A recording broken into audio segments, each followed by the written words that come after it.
When was the last time you truly rested?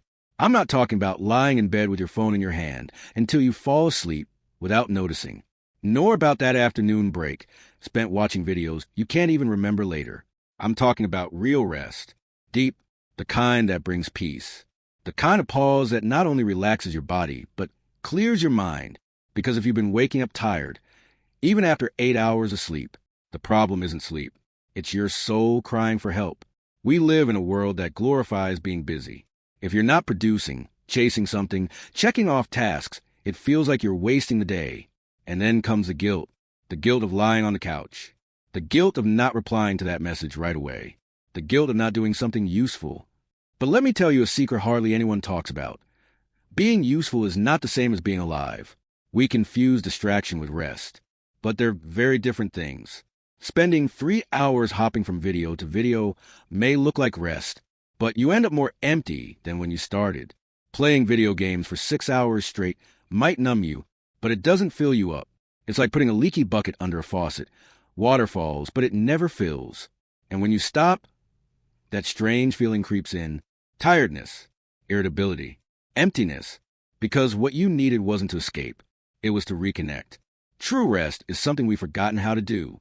It's sitting on the porch and listening to the sound of the wind. It's walking without headphones, paying attention to every step. It's drawing with no intention of posting it.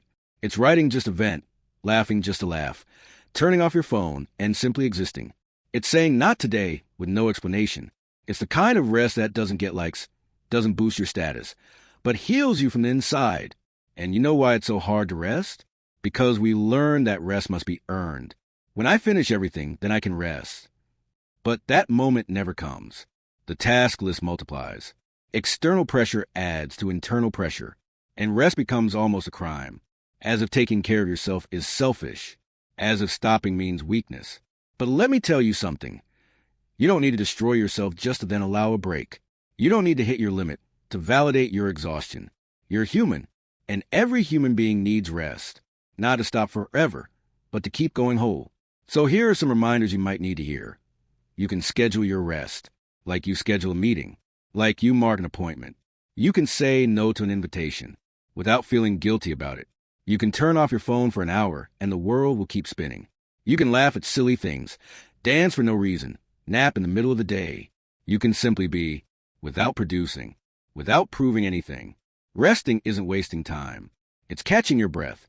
It's rebuilding the bridge between who you are and who the world is trying to force you to be. And it's in that pause, in that silence, that you hear yourself again. If you've made it this far, do yourself a favor now. Take a deep breath. Close your eyes for 10 seconds. Silence the noise outside.